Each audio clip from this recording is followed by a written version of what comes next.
We're all well aware that Old MacDonald had a farm, but what if Old MacDonald also had an Italian ristorante? And what if it was here, in this Italian ristorante, where Old MacDonald meticulously curated Italian pasta dishes to serve as fodder for his beloved farm animals? What then? What pasta dish would he feed to each one of his farm animals? What would chicken eat? What would cows eat? This is the question I will be answering in today's video. Let's start off with chickens, the ancestral nepo baby of dinosaurs. As the most consumed protein in the United States, they are a crowd favorite of picky eaters everywhere. Chickens live in social hierarchies called pecking orders, where each chicken knows their place. Chickens are also about as smart as a 3-year-old.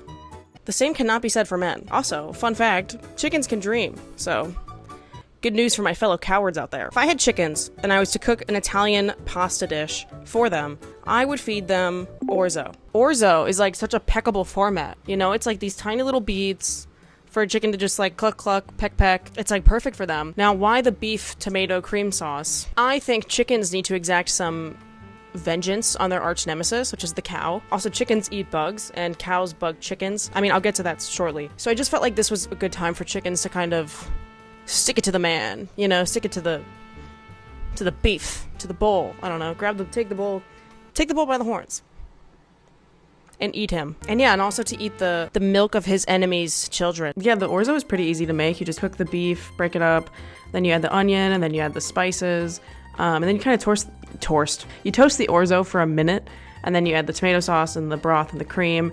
You add some extra Parmesan when you take it off the heat and some spinach, so that wilts and then it's ready to go. It was really good. This was honestly one of my favorites, but I also added extra red pepper, so super easy. This was like brain dead easy. Some delicious chicken slop.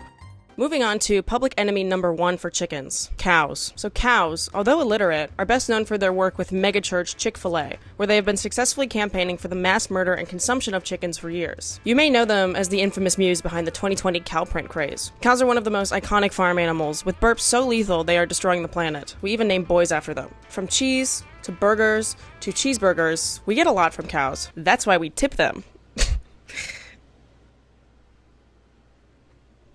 Cows are actually really amazing animals. They have incredible maternal instincts, and they form really strong bonds with their young. They have best friends and individual personalities. I mean, come on, they're adorable. I don't think they get enough credit for how cute they are. So when deciding what Italian dish to feed a cow, I realized that I wanted to give them as much dairy as I could. The beef and dairy industry are notoriously cruel and horrendous to these amazing animals. While they don't deserve any of it, I would like to think that if I created a pasta dish, you know, so creamy, so delicious, so gluttonous, so cheesy, that they would eat it and they'd be like, you know what, I volunteer as tribute. I think they would, you know, maybe volunteer to suffer for our benefit. Like, oh, sorry, you use this milk to feed your baby? Sorry, buddy, we're running low on Cheese Whiz, okay? We're gonna need to take your children into custody. I think they'd be on board. You know, I think they'd be like, oh my god, you're running out of ingredients to make extra cheddar flavor blasted goldfish?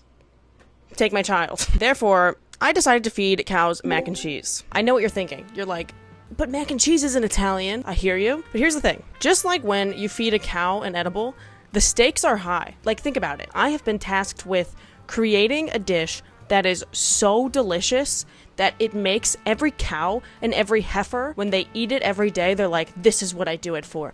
This is why I give up my children. This is why I give my milk to these two-legged freaks. Do you really think pasta ai quattro for Maggie is going to cut it? You know, 4 cheeses?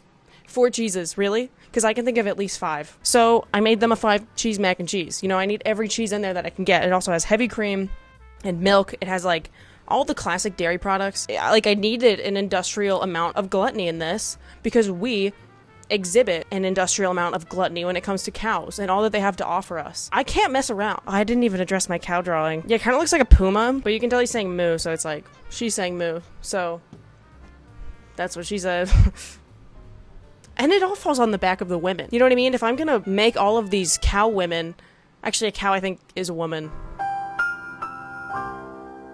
Well, if I'm gonna make all these women suffer so that we can have fucking Go-Gurt, like, I'm sorry, they need mac and cheese every day. I don't know what you want me to say. I don't know why you're arguing with me about this. It's mac and cheese, okay? Sometimes Italian restaurants serve mozzarella sticks. Is that even Italian? Honestly, it felt like the most work you have to do for the mac and cheese is shredding the cheese. You're not supposed to buy it pre-shredded. Don't ask me why. Hey man, I just work here, okay? You melt the butter with the flour to create a roux. And then, yeah, you add the half and half in the whole milk. You stir in the spices. And then you kind of like fold in the cheese, you know? I made this on Easter, so it was quite a hectic day. And then my family was quite impatient, so I had to take it out early. So it didn't really get that nice toasty look. And they had lined up behind me like a bunch of cows and heifers. Yeah, I was kind of pressured by the amount of gluttony that was in my space at that point, so I didn't really get like a good picture of it, but you can tell it could have been baked longer. Fingers crossed that the cows don't unionize over this, but it was still really good. Moving on. Sheep.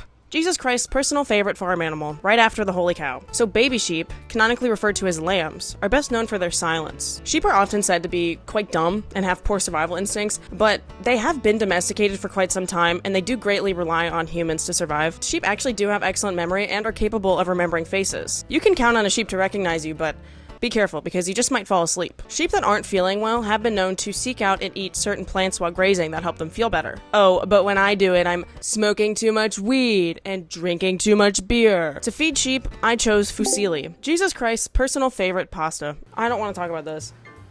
He looks so nefarious. The process of creating fusilli reminds me of spinning wool, because you have a thin rod and then you kind of twist these two thin strips of dough over it, and then it makes a little corkscrew shape, and that kind of just reminds me of spinning wool. Sheeps have this like grooved lip, and I feel like the texture, maybe that could be fun with their little like grooved body mod. I honestly just want to see sheep graze, you know? Like when I think of sheep on a hill. I think of sheep eating grass. I wanted them to have that opportunity to just graze on a nice bowl of pesto. You know, I just feel like sheep should eat something green. I didn't want to sacrifice that. You know, chickens, I can give them like a tomato sauce. Cows, they need to eat their dairy, but sheep, I just like let them graze, you know, let them eat grass.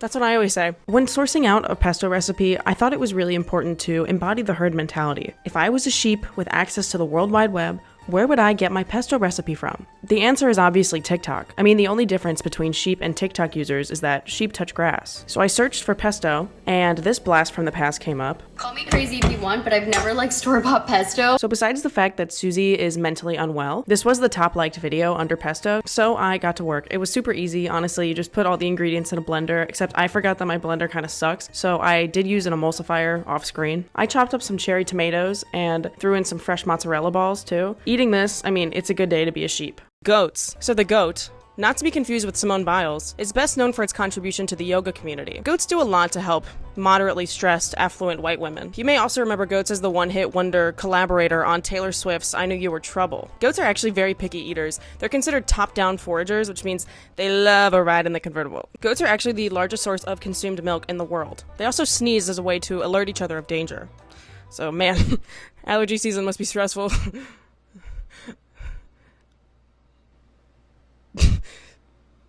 But you need Zyrtec. Now, if I were to feed goats an Italian food, it would be tortellini. If you look at a goat's mouth and then you look at the shape of tortellini, it just feels like a puzzle piece. You know, it's like I just so badly want to nuzzle a piece of tortellini right there. You know what I mean?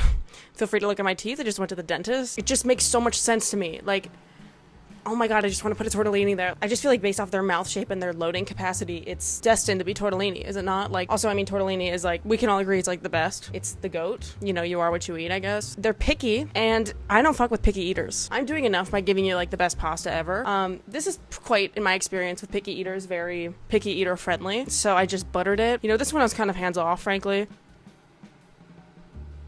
I don't like how he's looking at me. So last but not least, pigs. Pigs, also referred to as our men in blue, are best known for their inability to fly. They are as intelligent as a human toddler, which is why they are the perfect candidate to police our streets. Honestly though, pigs are just like me when I was 13 because nobody understands them. They are actually incredibly clean animals, and they only roll in the mud to stay cool. This is because they are incapable of sweating. Because of this, they tolerate the cold much better than they do the heat, which is why they love to be wrapped up in little blankets. They're also iconically detested by two of the major it-girl monotheistic religions. Now, if I was to feed a pig an Italian dish, it would definitely be lasagna. What is lasagna, if not the Italian man's casserole? What is a casserole but a pig trough? Anything that goes in a casserole dish, you are serving it in pig trough format. This is perfect. Pigs can have a little pumpkin as a treat. I think pink and orange, the colors go really well together. I know not every pig is pink. If I'm just like pink washing here, like I just feel like a pig getting its little snout into pumpkin would look so cute, like aesthetically too, because the orange and the pink, I just feel like it would go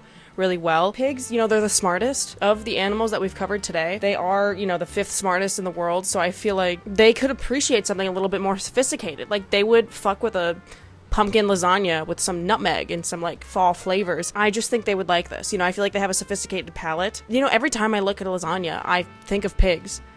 And I would like to think that every time pigs look at lasagna, they think of me. I have a feeling that the pumpkin lasagna is going to be the most controversial out of all the dishes I created. Guys, open your eyes. I'm telling you, pumpkin lasagna is crazy. I do feel like I'm committing like an Italian cardinal sin, but my apologies to all the Italians out there. So this is what I would feed a pig. You know how people say, oh, you eat so much of this, you're going to turn into it. Yeah, I feel like this is Garfield after he reaches his lasagna threshold and transforms. So yeah, I had him in mind when I was making this, but it's really good. So yeah, I think a pig would like it. Anyways, that's all. Thank you for watching. Feel free to be wrong and disagree with any of these. I'll blow you a kiss. Ready? Okay, my turn. Thanks. Okay, I'll see myself out. Bye. Fuck, wait. I wasn't ready. Cut. Bye.